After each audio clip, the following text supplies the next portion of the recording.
मरने के बाद किसी भी मनुष्य के मुंह पर गंगाजल और तुलसी क्यों रखा जाता है। आज का ये वीडियो आप लोगों के लिए बहुत ही महत्वपूर्ण होने वाला है, क्योंकि बहुत से लोगों का ये सवाल रहता है कि जब किसी इंसान की मृत्यु हो जाती है तो अंत समय में उसे गंगा जल और तुलसी के पत्ते क्यों खिलाए जाते हैं। तो आप सभी भी अगर जानना चाहते हैं इसके पीछे की रहस्य, आखिर इसके पीछे की कथा क्या है, क्यों आखिर ऐसा किया जाता है, तो आप सभी इस वीडियो के अंत तक बने रहें। तो चलिए वीडियो शुरू करते हैं। और अगर आप लोगों ने अभी तक हमारे पेज को फॉलो नहीं किया है और इस चैनल को सब्सक्राइब नहीं किया है तो सब्सक्राइब करके नोटिफिकेशन बेल को ऑन कर लीजिए। तो स्वागत करता हूं मैं राम गुप्ता आज के इस नए ब्लॉग पे। मित्रों, ये उस समय की बात है जब नारद मुनि बैकुंठ लोक से नारायण नारायण का जाप करते हुए आ रहे थे। तो नारद मुनि को देखकर माँ लक्ष्मी और विष्णु जी ने बोला मुस्कुराकर कि हे नारद मुनि,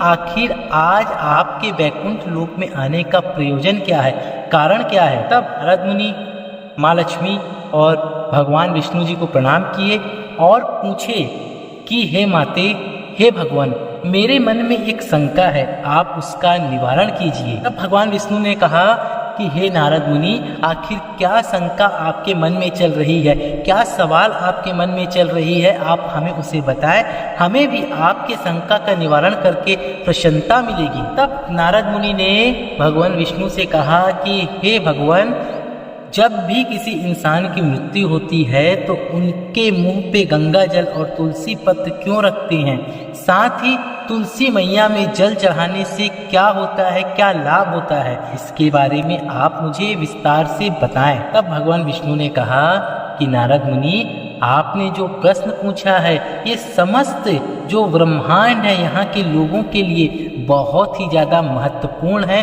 और बहुत ही अच्छा प्रश्न है आपका। तो मैं आपको बता दूं नारद मुनि जी कि जो भी मनुष्य तुलसी के पत्र का जल पाता है, जो हम प्रसाद स्वरूप मंदिरों में वितरण होते हैं, उसका जो भी भक्त प्रसाद स्वरूप उस जल को पाता है वो बहुत ही ज्यादा भाग्यशाली होता है और उस व्यक्ति के सारे पाप नष्ट हो जाते हैं और तो और उस व्यक्ति के जीवन में उन्नति होती है और उसके जो किए गए पाप है वो सभी माफ हो जाते हैं। फिर आगे भगवान विष्णु जी क्या कहते हैं। तब भगवान विष्णु कहते हैं कि हे नारद मुनि, मैं माता तुलसी के विषय में एक पवित्र कथा आपको सुनाता हूँ, तो आप सभी भी उस पावन कथा को ध्यान से सुने, बीच में बिल्कुल भी ना छोड़े, जो कथा भगवान विष्णु जी ने नारद मुनि को सुनाई है। तब नारद मुनि कहते हैं कि हे भगवान, मैं लोक कल्याण के लिए इस कथा को पूरा ध्यान से सुनूंगा और हर जगह इसका प्रसारण भी करूंगा। तब भगवान विष्णु हरि जी कहते हैं कि गंगा किनारे एक भील परिवार रहता था, जिसमें 7 भाई अपनी बहन के साथ रहती थी और किसी बीमारी के कारण उनके माता पिता गुजर गए थे और जो उनकी जो सबसे छोटी बहन थी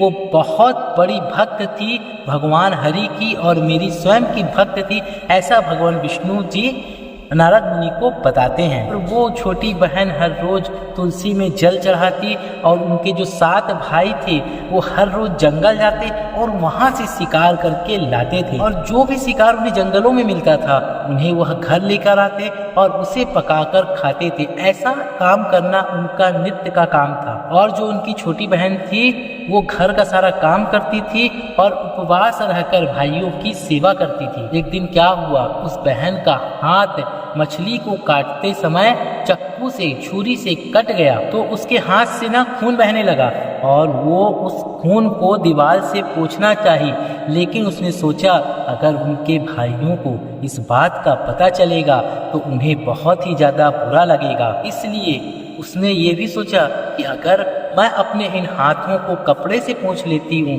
तो भी उनको पता चल जाएगा। इसलिए उस बहन ने क्या की, उस बहन ने मछली की सब्जी में ही उस रक्त को मिला दी और फिर क्या, जब रात को उनके भाई लोग आए और उन सब ने मिलकर मछली की सब्जी को खाई और अपनी उंगलियां को चाटते रह गए। फिर उनके भाइयों ने बहन से पूछा कि बहन, आखिर तुमने आज सब्जी में ऐसा क्या मिलाया है जो इतनी स्वादिष्ट बनी है। तो उसकी बहन ने कहा कि भाई कुछ भी नहीं। उनके सारे भाइयों ने बार बार उनसे आग्रह करके पूछा, लेकिन फिर भी उस बहन ने नहीं बताया। फिर अगले दिन जब उस बहन ने पुनः वही सब्जी बनाई, लेकिन उसका स्वाद कल के जैसे नहीं था। लेकिन अब भाइयों से रहा नहीं गया और उन्होंने अपनी बहन को कसम दिलाई और बोला कि बहन, तुमको बताना पड़ेगा कि आखिर तुमने ऐसा क्या किया था। तब बहन ने बताया कि उसकी उंगलियां कट गई थी और उसका जो खून था उसने उसे ही सब्जी में मिलाकर सब्जी को बनाया था। फिर क्या मित्रों, फिर हरि कहते हैं, ये सब जानकर, ये सब सुनकर उसके बड़े भाई के दिमाग में एक षड्यंत्र सूझा। आप सोच सकते हैं कि उस षड्यंत्र क्या होगा। चलिए मैं आप लोगों को बताता हूँ जो हरि जी नारद मुनि को बता रहे हैं। तो उस बड़े भाई ने सोचा कि क्यों ना हम अपनी बहन को ही मारकर खा जाए, जिसकी चंद बूंदे ही इतनी स्वादिष्ट थी। सोचो उसका पूरा शरीर कितना स्वादिष्ट होगा। फिर क्या, अगले दिन सारे भाइयों को बड़ा भाई अपनी योजना बताता है और उसकी उस योजना में सारे भाई एकत्र हो जाते हैं सिवाय छोटे भाई को छोड़कर। मित्रों फिर क्या, छोटे भाई को छोड़कर सारे भाई अपनी बहन की हत्या की साजिश करते हैं और उसे दूसरे गांव ले जाकर शादी करने के लिए मना लेते हैं। फिर क्या, वो भाई अपनी बहन को जंगल के रास्ते में ही एक छोटी गुफा में ले जाकर बांध देते हैं। फिर वो भाई अपनी बहन के ऊपर में बाणों से हमला करते हैं और बाणों से उसे मारने की पूरी कोशिश करते हैं। उसी समय वो बहन अपने मुख से कहती है कि हे ईश्वर, हे हरि, मेरी रक्षा करो। तभी अचानक एक चमत्कार हो जाता है कि जो सबसे बड़ा भाई रहता है वो बाण चलाता है और उसका निशाना चूक जाता है। इसी तरह वो जितने भी बाण चलाता है उसके सारे निशाने चूक जाते हैं। इस तरह सभी भाई एक एक करके बाण चलाते हैं, लेकिन सभी का निशाना चूक जाता है और फिर अंत में वे सभी भाई छोटे भाई को धनुष देते हैं और बोलते हैं कि तुम बाण चलाओ। लेकिन छोटा भाई कहता है कि मैं नहीं चलाऊंगा। उसके इस नहीं शब्द को कहकर वे सभी भाई मिलकर छोटे भाई को धमकी देते हैं, तू बाण चला नहीं तो तेरे को हम मार डालेंगे। फिर उसके बाद वो बहन पुनः भगवान से प्रार्थना करती है कि हे हरि, मेरे भाई की रक्षा करें और उसकी प्राणों की रक्षा करें और उसके बाण मुझे लगा के मेरे प्राण ले ले। फिर क्या, उसके बिना निशाना लगाए ही छोटे भाई का बाण बहन के सीने को भेदते हुए उसे चीर देती है। इसके बाद वो सभी भाई मिलकर अपनी बहन के शरीर को पकाते हैं और फिर आपस में मिलकर परोसते हैं और अंत में बहन के सर को अपने छोटे भाई को खाने के लिए देते हैं। वो छोटा भाई मन ही मन बहुत रोता है और वह अपने पास मछली का कुछ टुकड़ा रखा रहता है, वह उसे ही निकाल कर खा लेता है और वह अपने पास नीचे में एक छोटा सा गड्ढा खोदता है और उसी गड्ढे में अपनी बहन के हाथ और सर को दबा देता है। फिर श्री हरि कहते हैं कि हे नारद, उसके बाद वो सभी भाई वहां से चले जाते हैं और अगले दिन छोटा भाई उस जगह में आता है और अपनी बहन की याद में एक बांस का पेड़ वहां पर लगा देता है और इस तरह वो छोटा भाई उस बांस के पेड़ में रोजाना पानी देता है और अपनी बहन की याद में वह बांस के पेड़ की बहुत सेवा करता है। कुछ दिन बीतने के बाद उस जगह एक साधु आता है और उस बांस के पेड़ के पास मल मूत्र त्याग करना शुरू कर देता है। तभी उस बांस के पेड़ के पास से आवाज आती है कि हे साधु महाराज, आप यहाँ पर मल मूत्र त्याग ना करें। वो साधु आश्चर्यचकित होकर देखता है कि आखिर आवाज कहाँ से आ रही है और पीछे मुड़कर वो उस बांस के पेड़ के टुकड़े को काटकर अपने पास रख लेता है और वह साधु उस बांस की एक छोटी सी बांसुरी बना लेता है। आपको मान के आश्चर्यचकित होगा कि जब भी साधु उस बांसुरी को बजाता तो उसमें से एक महिला की सुंदर सी आवाज आती है। वह महिला बहुत ही सुंदर गायन करती थी। वो साधु उस बांस को अपने पास रख लेता और जब भी उसका मन पड़ता तो उसे बजाता और उस आवाज को सुनता। इसी तरह वह साधु अपना जीवन यापन करते रहता था। कुछ समय बीतने के बाद वह साधु उसी बड़े भाई के पास गया जिन लोगों ने मिलकर अपनी बहन की हत्या की थी। वहाँ जब वो बांसुरी बजाता है तो उसमें गाने के अलावा एक आवाज आती है कि इन्हीं दुष्टों ने मिलकर मेरी हत्या की थी। यह सुनकर उनका बड़ा भाई दौड़ते हुए आया और उसने अपने द्वार से उस साधु को भगा दिया। हे नारद, श्री हरि कहते हैं कि इसी तरह वह साधु उन 6 भाइयों के घर गया, द्वार द्वार गया और सभी के वहाँ वही शब्द वो बांसुरी कहती, वो महिला कहती। ये सुनकर उन सभी लोगों ने उस साधु को अपने अपने द्वार से भगा दिए। साधु को ये बात अब पता चल गई थी कि हो ना हो इन लोगों ने ही इस महिला की हत्या की होगी और इस महिला का संबंध इन लोगों से जरूर होगा, इसीलिए उसकी आत्मा इस बांसुरी में कैद है। किंतु बेचारा साधु कर क्या सकता था। फिर वो साधु उस छोटे भाई के घर गया और जब उस भाई ने उस आवाज को सुना तो दौड़ते हुए साधु के पास गया और वो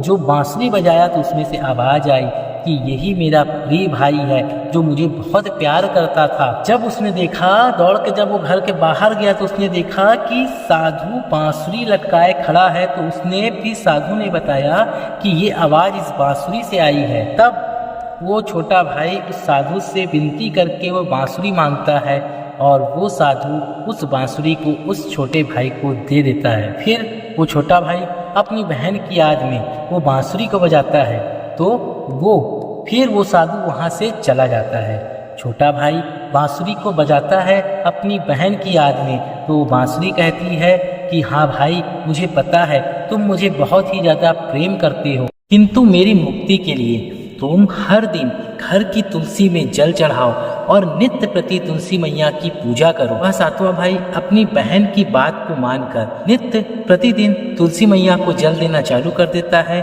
और घर में पूजा पाठ करता है। फिर भगवान श्री हरि कहते हैं कि हे नारद मुनि, मैं उस मृत महिला की बात और उस भाई की पूजा से मंत्र मुक्त हो गया और एक दिन जब वो भाई उस तुलसी की पूजा कर रहा था तो मैं उसी तुलसी के पौधे से प्रकट हुआ। मेरा उस तरह पौधे से प्रकट होना को देखकर वो भाई मेरे शरण में आ गया और सच्चे मन से मेरी प्रार्थना करने लगा और मुझसे कहने लगा कि हे भगवान, हे श्री हरि, मेरे बहन को वापस ला दो।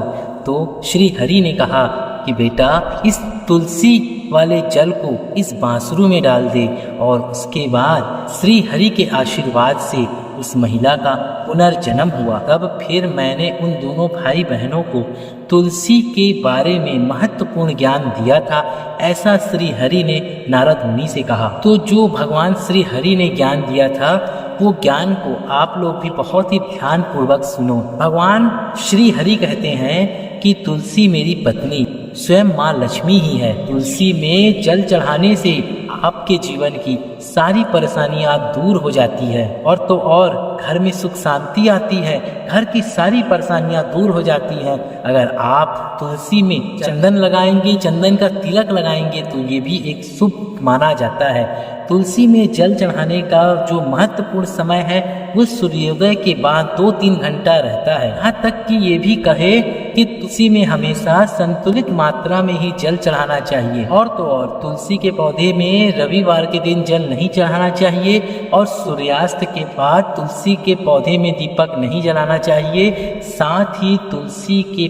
पत्र को आप लोगों को सूर्यास्त के बाद बिल्कुल भी तोड़ना नहीं है। अगर आप लोग मंगलवार के दिन तुलसी मैया के पौधे में जल चढ़ाते हैं तो इससे माँ तुलसी और स्वयं भगवान विष्णु बहुत ही ज़्यादा प्रसन्न होते हैं, ऐसा श्री हरि अपने नारद मुनि जी को बता रहे हैं। अगर आप रोज सुबह स्नान करने के बाद तुलसी में जल अर्पण करते हैं तो इससे आपके दुर्भाग्य खत्म हो जाते हैं। मित्रों, आगे भगवान विष्णु कहते हैं कि मृत्यु ही जीवन का अंत है और मृत्यु के उपरांत व्यक्ति का विधि और विधान के साथ अंतिम संस्कार करने की प्रथा है, जिससे उसके शरीर को मुक्ति मिल सके और वह एक शरीर को त्याग कर दूसरे शरीर में धारण कर सके। उसी प्रकार व्यक्ति जब मोक्ष की प्राप्ति करता है तो उसे सभी पापों से मुक्ति मिल जाती है। मृत्यु के समय व्यक्ति के मुंह में गंगा जल डालना चाहिए और गंगा जल कभी भी खराब नहीं होता। किसी भी मृत व्यक्ति के मुंह पे गंगा जल डालने से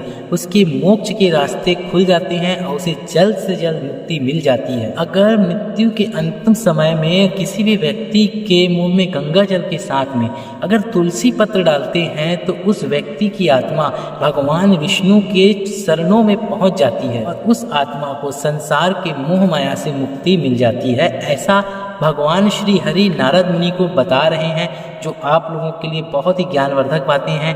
जिस भी भक्त की ये समस्या है, ये शंका है कि आखिर मृत्यु के समय व्यक्ति के मुंह में गंगा जल और तुलसी क्यों डालते हैं, तो यह वीडियो उसी विषय पर हम पूरा बता रहे हैं। पूरा ध्यान से सुने, बीच में बिल्कुल मत छोड़े। आगे चलिए बताते हैं कि आखिर श्री हरि आगे क्या कह रहे हैं। और मृत्यु के बाद अगर गंगा जल और तुलसी डालते हैं मुंह पे तो उसके सारे मोह माया बंधन छूट जाते हैं और उसे सभी बंधनों से मुक्ति मिल जाती है। यहाँ तक कि तुलसी के नाम से ही यमलोक में जितने राक्षस हैं वो शांत हो जाते हैं और उस व्यक्ति का यम मार्ग आसान हो जाता है और उसे मोक्ष मिल जाती है। इसलिए मोक्ष की प्राप्ति के लिए ही तुलसी और गंगा जल का सेवन मृत्यु के उपरांत किया जाता है। भक्तों, मैं आशा करता हूँ आप लोगों को ये जानकारी जानकर बहुत ही अच्छा लगा होगा कि आखिर मृत्यु के समय अंत में गंगा जल और तुलसी क्यों डालते हैं। अगर आप इस जानकारी से खुश हैं तो वीडियो को ज़्यादा से ज़्यादा शेयर करें। अगर आप सभी इस चैनल पे नए हैं तो चैनल को सब्सक्राइब करके हमारे पेज को फॉलो कर ले,